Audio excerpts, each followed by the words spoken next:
Let's get into the NBA draft. I know that you've got some prospects that you definitely wanted to highlight, some of the different guys that have caught your eye coming up on this draft. That's tomorrow. It's only a few days after the NBA Finals Game 7. Yeah, so I mean, obviously, first you want to go from the top of the list. So looking at Cooper Flag, going to the Dallas Mavericks. Obviously, a lot of people have been speculating the logistics behind that, behind the scenes. But just in general, I think that we want to give like a little bit of flowers to how that team is going to look like next year, especially like seeing what happens during the offseason. There is a possibility of Kyrie Irving not being there, but even still, like I mean, you basically have the Twin Towers if you have Anthony Davis and like a recreation of them at least with Anthony Davis and Cooper Flag at the helm in the front court there. And then if you can just center anything around those two players, it feels like they could be like, and maybe not championship contenders from the get-go, but still, like you give Cooper Flag a couple of years to develop, and if Anthony Davis can even stay remotely healthy, that is a team to watch looking forward. So I feel like just given Cooper Flag and the Dallas Mavericks their possible props is going to be something to see, because like you're going to be able to like officially say that he's a Dallas Maverick, even though we've known it for the last month.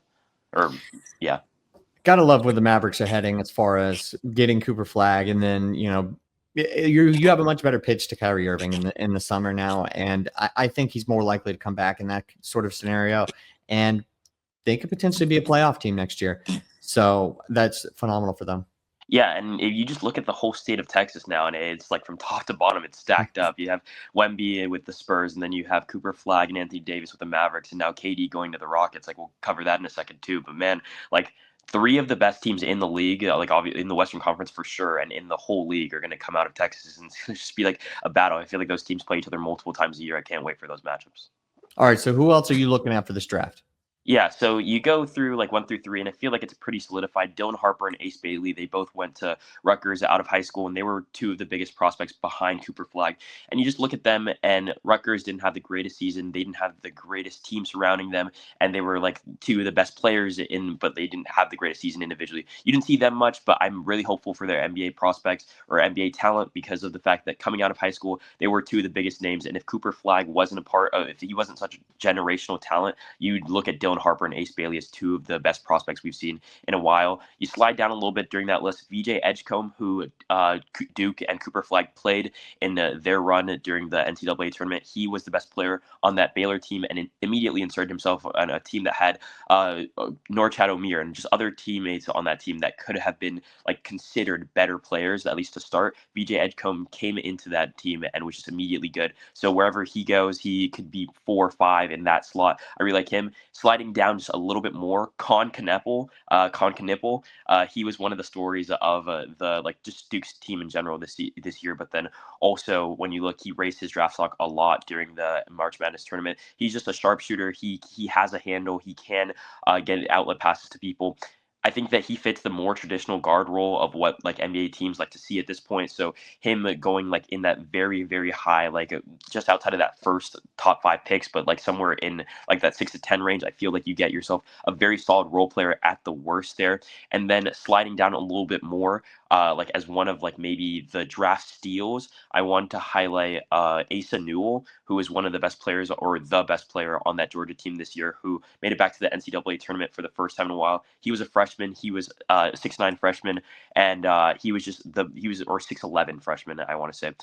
He averaged over 15 points a game and 7 rebounds. He was just like a dominant force for the Bulldogs. Obviously, they didn't have a great tournament, but if you watched them in the SEC this year, he was like a person to look out for. And from the jump, he scored 26 points in his first game, kind of inserted himself, even though he was a young guy. And one of the one and dones that I really like, it probably goes anywhere from 15 to 20, maybe even a little bit later than that. But if you're looking for a steal in the draft and you have like a lower lottery pick to like just pick in the high teens to early 20s, Asa Newell is like one of those guys where he's 6'11", could work on his jump shot a little bit, but like is one of those bigger guys that you could see his game translating to NBA.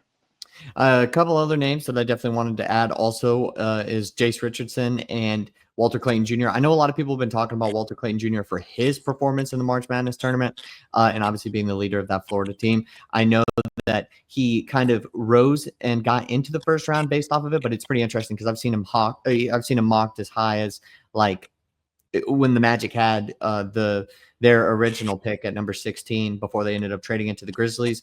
And then I'm seeing him to potentially the Miami Heat. And then Jace Richardson right around that mid-lottery area as well. also to the Memphis Grizzlies and to some of those other teams. Jace Richardson was really talented for Michigan State, kind of came on at the very end of the year. And both of those guys, maybe like smaller players and have their own physical limitations, but definitely could be really good players off the bench in their first year and be a future point guard for whichever team drafts them. I like them both. I think they're really good. And then obviously just from the Magic's perspective, because I always try to bring that in a little bit. I know that they're looking at both of those guys too. So maybe they won't be available all the way down to number 25, but definitely in that 16 to 25 range. I think both those guys are really, really good picks if you can get them. Yeah, I don't want to disrespect Jace Richardson at all, but he almost reminds me of like Cassius Winston, or was that his name that played for with the one with the headband that played at Michigan State for like years on end. He ended up going like late in the second round, but like I feel like they had similar guard profiles. I am not as high on Jace Richardson as like some of like other like people are mocking him a little bit higher into like that early or not early but later lottery picks into like the higher teens, early 20s. I just don't know that his smaller guard frame like specifically translates to the NBA. I could be completely wrong, and he could like his game could completely translate, and he's a good defender. But I feel like I just don't like. I'm not as high on Jace Richardson as some of the other people, and I personally like as like a Heat fan, I could be looking for a guard or somebody just like like, we could be in the market for a guard. I don't personally like the Jace Richardson fit, at least not for my system. But and then you look at Walter Clayton Jr. and I'm not looking at it as like clearly through like I'm looking at it more clearly, like not through like rose-colored glasses. I feel like because of the national championship, you take a step back. There was a reason why he was like mocked like earlier on in like the set or like even mid to late second round at first, and like his draft stock just rose so high. Obviously he's a clutch time player, but how consistently is he going to be able to do that or even get those opportunities in the NBA?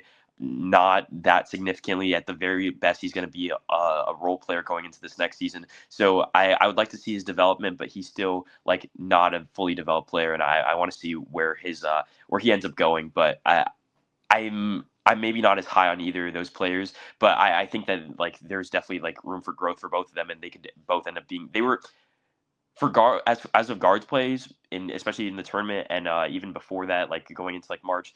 Jace Richardson and Walter Clayton Jr. were two of the best guards in the country, so I want to give them their flowers. I just like there are some guards you feel like don't translate as well to the NBA, and those two names kind of like stick it. Like I wanted to mention those two names as two guys where they've been mocked a little bit higher than I personally like. I like to see them.